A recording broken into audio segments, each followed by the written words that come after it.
అనగనగా కవ్వగుంట అనే గ్రామంలో అనేక మంది మత్స్యకారులు, వ్యాపారులు జీవనం సాగిస్తూ ఉండేవారు. వారిలో పేరు ప్రఖ్యాతులున్న ముత్యాల వ్యాపారి వెంకటయ్య చాలా నిజాయితీపరుడు. అప్పటి వరకు గ్రామంలో ఒక్కరిని కూడా మోసం చేసి ఎరుగడు. ఆ గ్రామస్తులకు కూడా అతనంటే బాగా నమ్మకం. ఓ రోజు సిటీ నుంచి ఆ ఊరికి రంగనాథ్ బాబు అనే ఓ గొప్ప వ్యాపారి వస్తాడు. ఎవరు బాబు మీరు? ఈ ఊరి కొత్తగా కనిపిస్తున్నారే. అవునయ్యా, నేను పట్నంలో పెద్ద వ్యాపారిని. మీ ఊర్లో ముత్యాలు బాగా దొరుకుతాయంట కదా? అవును బాబు, మా ఊరు మనుషుల్లానే అన్నీ మంచి ముత్యాలే దొరుకుతూ ఉంటాయి. ఆ మంచిది మంచిది, నేను కూడా దానికోసమే వచ్చాను. ఇక్కడ మీ దగ్గర ముత్యాలు కొని పట్నంలో అమ్మి మీకు డబ్బిస్తాను. అవునా అయ్యా, మంచిదండి. ఈ ఊరికి అడపాదడపా అనేక మంది వ్యాపారులు వస్తూ ఉంటారు, పోతూ ఉంటారు.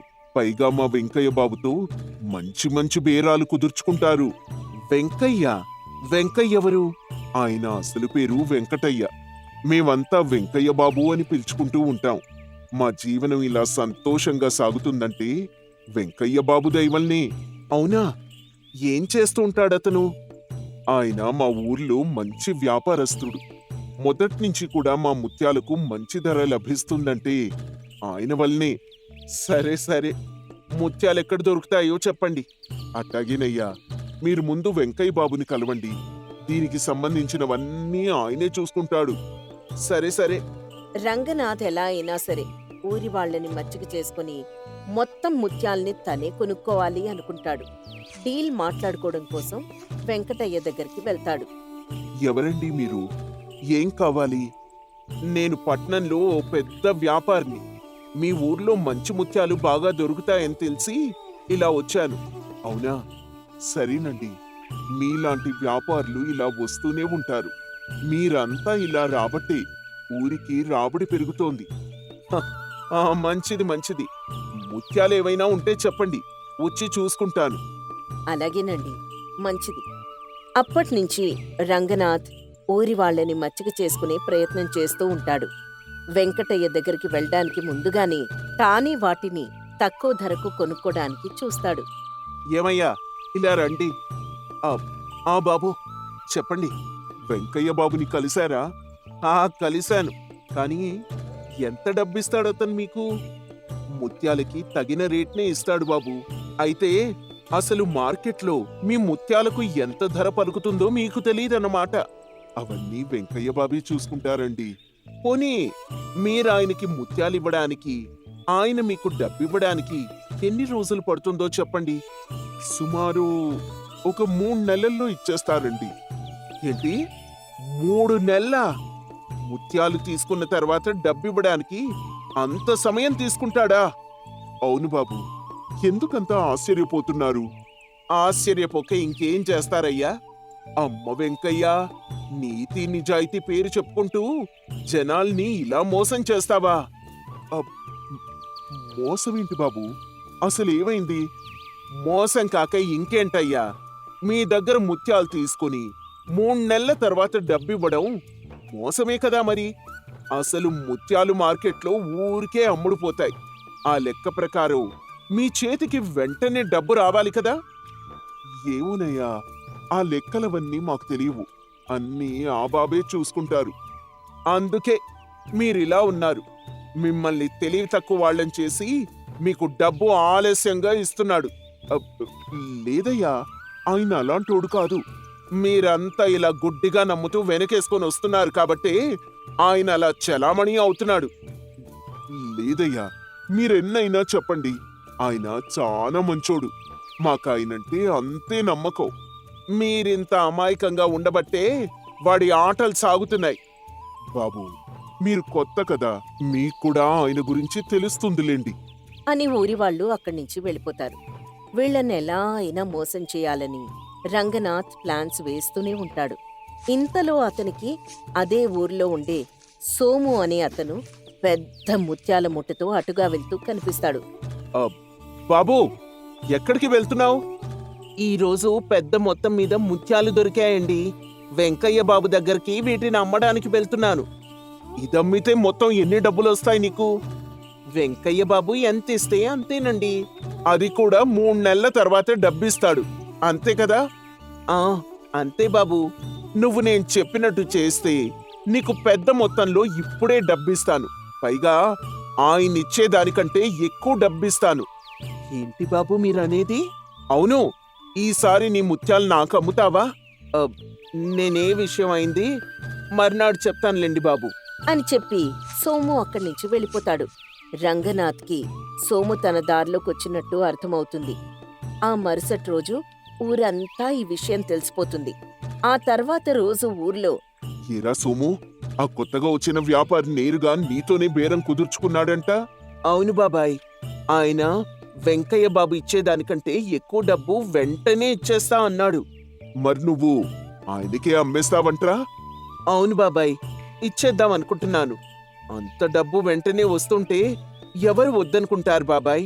అది కాదురా, ఒకసారి ఆలోచించు. వెంకయ్య మనకు నమ్మకస్తుడు, ఎప్పటినుంచో మనకి తెలిసిన వ్యక్తి. ఇప్పుడెవరో మధ్యలో వచ్చారని అలా ఎలా అమ్మేస్తావురా? ఆయన వెంకయ్య కంటే పెద్ద వ్యాపారి బాబాయ్, ఎంతో అనుభవం ఉండుంటుంది. మనమే ఇన్నాళ్ళు తెలియక మోసపోయామేమో. మీరు ఒకసారి ఆలోచించండి. అప్పట్నుంచి ఊరి వాళ్ళంతా కూడా ఆలోచనలో పడతారు. ఈ విషయం వెంకయ్యకు కూడా తెలుస్తుంది. అయినా సరే అసలు నిరాశ చెందకుండా ఇదివరకట్లాగే ఉంటాడు. అలా ఆ తర్వాత ఏరా సోము, మొన్న నీకు పెద్ద మొత్తంలో ముత్యాలు దొరికాయని విన్నాను, ఇంకా తీసుకురాలేదే అని అడిగాడు వెంకయ్య. అది బాబాయ్, అది ఏంట్రా నసుగుతున్నావు? నాకు తెలుసులే ఊర్లో ఏం జరుగుతోందో. తెలుసు కదా, ఇంకా నువ్వు వ్యాపారంలో చాలా మెళకువలు తెలుసుకోవాలంటే బాబాయ్, నువ్వు కూడా ఆయన్నే అనుసరించు. ఏది ఎప్పుడు ఎలా చేయాలో నాకు తెలుసులేరా. సరిగాని ఏది ఆ ముత్యాలు చూస్తాను, ఇలా ఇవ్వు. సరే చూడు బాబాయ్, ఇదిగో. రే సోము, వీటిని ఇప్పుడే అమ్మడానికి సిద్ధపడ్డావా? అవును బాబాయ్, ఆయన నువ్విచ్చేదానికంటే 2 ఎక్కువ డబ్బిస్తాను అన్నాడు. అది కాదురా, నా మాట విను. ఇంకో 2 నెలలు ఆగితే 2 కాదు, దీనికి 5 డబ్బు నీకు వస్తుంది. ఇన్నాళ్ళు ఇలా మాటలు చెప్పే మమ్మల్ని మోసం చేశావు బాబాయ్. నేనేనాడు ఏ ఒక్కరిని మోసం చేయలేదురా. నీ మంచి కోసమే చెప్తున్నాను, నా మాట వినరా. లేదు బాబాయ్, నేనీ ముత్యాలు ఆయనకే అమ్ముదాం అనుకుంటున్నాను. రే సోము, తర్వాత నువ్వే బాధపడతావు. నువ్వెప్పుడూ ఇంతే, ఇలాగే అంటావులే బాబాయ్ అని చెప్పి అక్కడి నుంచి వెళ్ళిపోతాడు సోము. సోముతో పాటు ఊర్లో చాలా మంది రంగనాథ్ మాయలో పడ్డారని తెలుస్తుంది. ఎలా అయినా అతని గుట్టు రట్టు చేయాలనుకుంటాడు వెంకయ్య. సోము ఆ ముత్యాలను రంగనాథ్కు అమ్మే రోజు రానే వస్తుంది. ఆ రోజు ఊరివాళ్లు ఇలా అనుకున్నారు, ఈ రోజు సోము ఆ ముత్యాలను రంగనాథ్కు అమ్మబోతున్నాడంట. పదండి చూద్దాం, అసలు ఆ పెద్ద మనిషి చెప్పినట్టుగా డబ్బిస్తాడో లేదో. ఎరా సోము, వెళ్దామా? పదా. సరే బాబాయ్, పదండి. సోము, ఇంకొక్కసారి నా మాట వినరా, అతను నిన్ను మోసం చేస్తున్నాడు. లేదు బాబాయ్, ఆయన పట్నం నుంచి వచ్చిన పెద్ద సారు, నీకేం తెలియదు, ఊరుకో. కావాలంటే నువ్వే వచ్చి చూడు, ఆయన నాకు వెంటనే డబ్బిచ్చేస్తాడు. సరే పదరా, వెళ్దాం అని సోముతో పాటు వెళ్ళాడు వెంకయ్య. ఎలా అయినా సరే ఊరి వాళ్ల ముందు రంగనాథ్ మోసాన్ని బయటపెట్టాలని, అందుకిదే సరైన సమయమని వెంకయ్య అనుకుంటాడు. అక్కడ రంగనాథ్, రా సోము రా, ముత్యాలు తెచ్చావా? తెచ్చాను సారు. మరి మీరు నాకు ఇస్తాను అన్న డబ్బులు? సిద్ధంగానే ఉన్నాయిలేరా. సోము, ఒక్కసారి ఆలోచించురా, ఈ ముత్యాలు చాలా విలువైనవి. నువ్వు అనుకునే దానికంటే ఇంకా ఎక్కువ డబ్బే నీకొస్తుంది. ఏంటి, ఇంకా ముసలోడి మాటలు వింటున్నారా? నేను రాయల్ మార్కెట్లో వజ్రాలు అమ్మిన వ్యాపారిని. నాకు తెలీదా దేనికెప్పుడు ఎంత ధర పలుకుతుందో? అదే సారు, బాబాయ్ ఏదో తెలియక అలా మాట్లాడుతున్నాడు. లేదురా సోము, ఆయన నిన్ను మోసం చేస్తున్నాడు. బాబాయ్ నువ్వు గమ్మునుండు. అప్పుడు ఊర్లో కొంతమంది, అవును వెంకయ్య, నువ్వు గమ్మునుండు. సారు పట్నం వ్యాపారి కదా, అన్నీ తెలిసే ఉంటాయి. సరే, ఇప్పుడు నేను మీ అందరి ముందే అతను మిమ్మల్ని మోసం చేస్తున్నాడు అని నిరూపిస్తాను. అదెలా? అయినా ఇప్పుడు ఎందుకు ఇవన్నీ? మీరంతా ఎప్పటినుంచో నన్ను నమ్మి నాకు ముత్యాలు ఇచ్చేవాళ్ళు. ఇప్పుడు ఎవరో బయట వ్యక్తి వచ్చి మిమ్మల్ని మోసం చేస్తూ ఉంటే నేను చూస్తూ ఊరుకోలేను. చాలు మీ అభిమానాలు. నేను మోసం చేయనప్పుడు నేనెందుకు భయపడతాను? చాలా నమ్మకంగా చెప్తున్నారు కాబట్టి ఇప్పుడు నేను మీకు ఒక పరీక్ష పెడతాను. ఎలాంటి పరీక్షకైనా నేను సిద్ధమే. సరే, నేనిక్కడ ఒక ముత్యాన్ని పెడతాను. దానికెంత ధర పలుకుతుందో చెప్పండి. ఒకవేళ మీరు తప్పు చెప్తే దాని అసలు ధర కంటే 2 డబ్బు చెల్లించాల్సి వస్తుంది. సరే, నేను సిద్ధమే. దీంతో వెంకయ్య చాలా తెలివిగా 100 ముత్యాల నుంచి ఒక నిస్తేజంగా కనిపించే ముత్యాన్ని ఎంచుకొని రంగనాథ్ ముందుంచాడు. అప్పుడు రంగనాథ్, ఇదా? దీనికైతే నేను ₹1 కూడా చెల్లించను. మరొక్కసారి దాన్ని సరిగ్గా పరీక్షించి చూసి చెప్పండి. నా గురించి ఏమనుకున్నావు? పట్నంలో పెద్ద పెద్ద వ్యాపారాలు చక్కబెడుతూ ఉంటాను. దీనికెంత ధర పలుకుతుందో సులువుగా చెప్పేస్తాను. అవునా? సరే అయితే, ఏది? అదిలా ఇవ్వండి అని ఆ ముత్యాన్ని తీసుకొని ఒక చాకుతో దానిపై ఉండే పై పొరను తొలగిస్తాడు. అది ఇంకాస్త మెరిసిపోతూ ఉంటుంది. అప్పుడు ఊరివాళ్ళు, ఏంటయ్యా ఇది ఇంత మెరిసిపోతుంది? మునుపెన్నడూ ఇలాంటి ముత్యాన్ని చూడలేదు. అదే గుంపులో ఉన్న మరో వ్యాపారి, అవునవును, ఇది చాలా అరుదైన ముత్యం. అన్ని ముత్యాల కంటే ధర చాలా ఎక్కువ పలుకుతుంది. అందుకే నేను సోముని ఇంకొంతకాలం ఆగమని చెప్పాను. అప్పుడు రంగనాథ్ సిగ్గుతో, నన్ను క్షమించండి. త్వరగా వ్యాపారంలో డబ్బు సంపాదించాలనే ఆశతో నేనిలా చేశాను. ఎంత మోసం చేశారు మమ్మల్ని! మీ మాటలు విని అనవసరంగా మా వెంకయ్య బాబాయ్ మీద అనుమానం పెంచుకున్నాం. దయచేసి అందరూ నన్ను క్షమించండి. వెంకయ్య బాబాయ్, నువ్వు మా అందరినీ క్షమించు. ఇన్నేళ్లుగా చూస్తూ ఉన్నా సరే నిన్ను మేము అనవసరంగా అనుమానించాం. సరేలేరా, మరేం పర్లేదు. ఒక వస్తువు యొక్క అసలు ధర మొదటి చూపులోనే నిర్ణయించి తొందరపాటు నిర్ణయాలు తీసుకోకూడదు సోము. దేనికైనా సహనం, ఓర్పు కావాలి.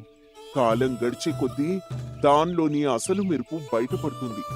ఒక మనిషి అయినా సరే ఓపికగా, సహనంగా ఉంటేనే అనుభవంతో ఎక్కువ నేర్చుకునే అవకాశం ఉంటుంది.